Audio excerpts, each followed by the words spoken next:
Seethanagaram, Korukonda, Rajamahendravaram rural ప్రజలను పులి సంచారం భయాందోళనకు గురిచేస్తుంది. సీతానగర్ మండలం కొండేపూడి గ్రామ వ్యవసాయ భూముల్లో ఒక పులి సంచరిస్తున్నట్లు అడుగుజాడల ఆధారంగా అటవీశాఖ అధికారులు నిర్ధారించారు.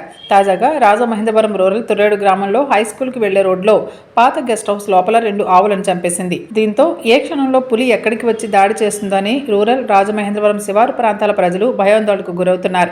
మొన్నటి వరకు జంగారెడ్డిగూడెం మండలం, ఏలూరు జిల్లా కన్నాపురం సమీపంలో సంచరిస్తూ గోదావరిని దాటి తూర్పుగోదావరి జిల్లాలోకి అడుగుపెట్టినట్లు అనుమానిస్తున్నారు.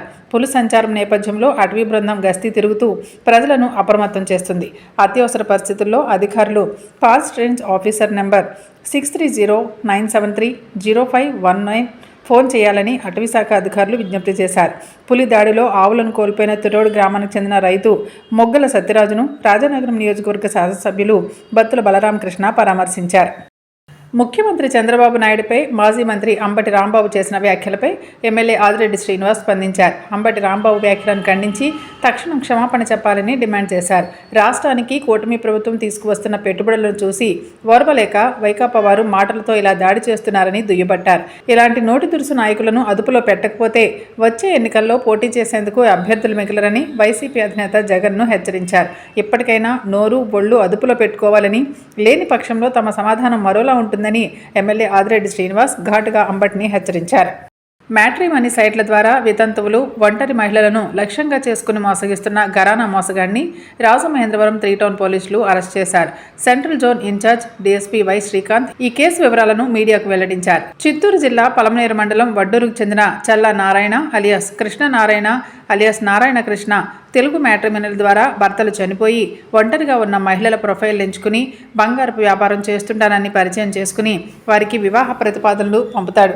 వారి ప్రొఫైల్ను తల్లిదండ్రులను కూడా చూపించారని, వారికి కూడా నచ్చారని చెప్పి నమ్మిస్తాడు. తర్వాత జాతకం కుదరలేదని, దోష నివారణకు గోదావరి స్నానాలు చేసి పూజ చేయాలని నమ్మించి రాజమహేంద్రవరం రప్పిస్తాడు. వచ్చేటప్పుడు బంగారు వస్తువులను ధరించి చక్కని చీరకట్టులో రావాలని, అప్పుడే తన అమ్మ నాన్నకు మీరు నచ్చుతారని మభ్యపెడతాడు. ఇలా హైదరాబాద్, విశాఖపట్నం, కడప, శ్రీకాకుళం, నెల్లూరు జిల్లాలకు చెందిన మహిళలను రాజమహేంద్రవరం రైల్వే స్టేషన్, బస్టాండ్లకు రమ్మని చెప్పి అక్కడి నుండి రాజమహేంద్రవరం పుష్కర్ ఘాట్, కోటిలింగాల ఘాట్ వద్దకు వచ్చిన మహిళలను నారాయణ తన కారులో తీసుకొచ్చి వారిని పుష్కర్ ఘాట్లో స్నానాలు చేయించే ముందు వారు ధరించిన బంగారు వస్తువులను తీసి వారు బ్యాగ్లో పెట్టుకోమని చెప్పి వారిని పుష్కరాల ఘాట్లో గోదావరి స్నానాలు చేసిన తర్వాత వారిని దుస్తులు మార్చుకునే గదిలోకి పంపించి వారు దుస్తులు మార్చుకునే లోపు వెళ్లి పూజా సామాన్లు తీసుకొస్తారని నమ్మబలికి వారు బ్యాగ్లో పెట్టుకున్న బంగారు నగలను తీసుకుని కారులో బడేస్తాడు. ఈ విధంగా 3 టౌన్ పోలీస్ స్టేషన్ పరిధిలో 5 మంది అమ్మాయిలను మోసం చేసి వారి వద్ద ఉన్న బంగారు ఆభరణాలను దోచేశాడు.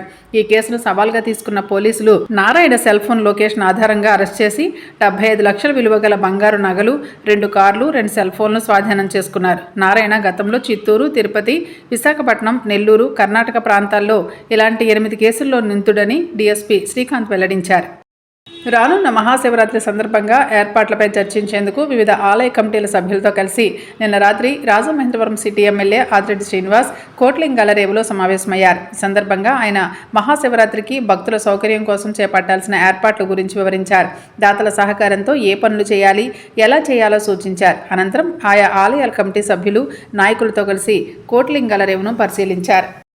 మాజీ ఛాంబర్ ఉపాధ్యక్షుడు నందెపు వెంకట్రావుకు ఛాంబర్ కార్యవర్గం సంతాపం ప్రకటించింది. ది రాజమండ్రి ఛాంబర్స్ భవనంలో జరిగిన సంతాప సభలో వెంకట్రావు చిత్రపటానికి పలువురు పుష్పాంజలి ఘటించి సంతాపం వ్యక్తం చేశారు. ఆయన కుమారుడు మాజీ ఛాంబర్ అధ్యక్షుడు నందెపు శ్రీనివాస్కు సానుభూతిని తెలియజేశారు. అంబేద్కర్ కోనసీమ జిల్లా మలికిపురం మండలం ఇరుసుమండలో ప్రజలను భయాందోళనకు గురిచేసిన బ్లోఅవుట్ ఘటన మరవకముందే తాజాగా తూర్పుపాలెంలో ఓఎన్జీసీ డ్రిల్లింగ్ సైట్ వద్ద గ్యాస్ లీక్ అవ్వడం కలకలం రేపుతుంది. పొగ తరహాలో దట్టంగా బయటకు చిమ్ముతున్న గ్యాస్ సమీప ప్రాంతమంతా వ్యాపించింది. ఇటీవల డ్రిల్లింగ్ పూర్తి చేసి రిగ్ తొలగించిన తర్వాత ఈ లీక్ జరిగిందని స్థానికులు తెలిపారు.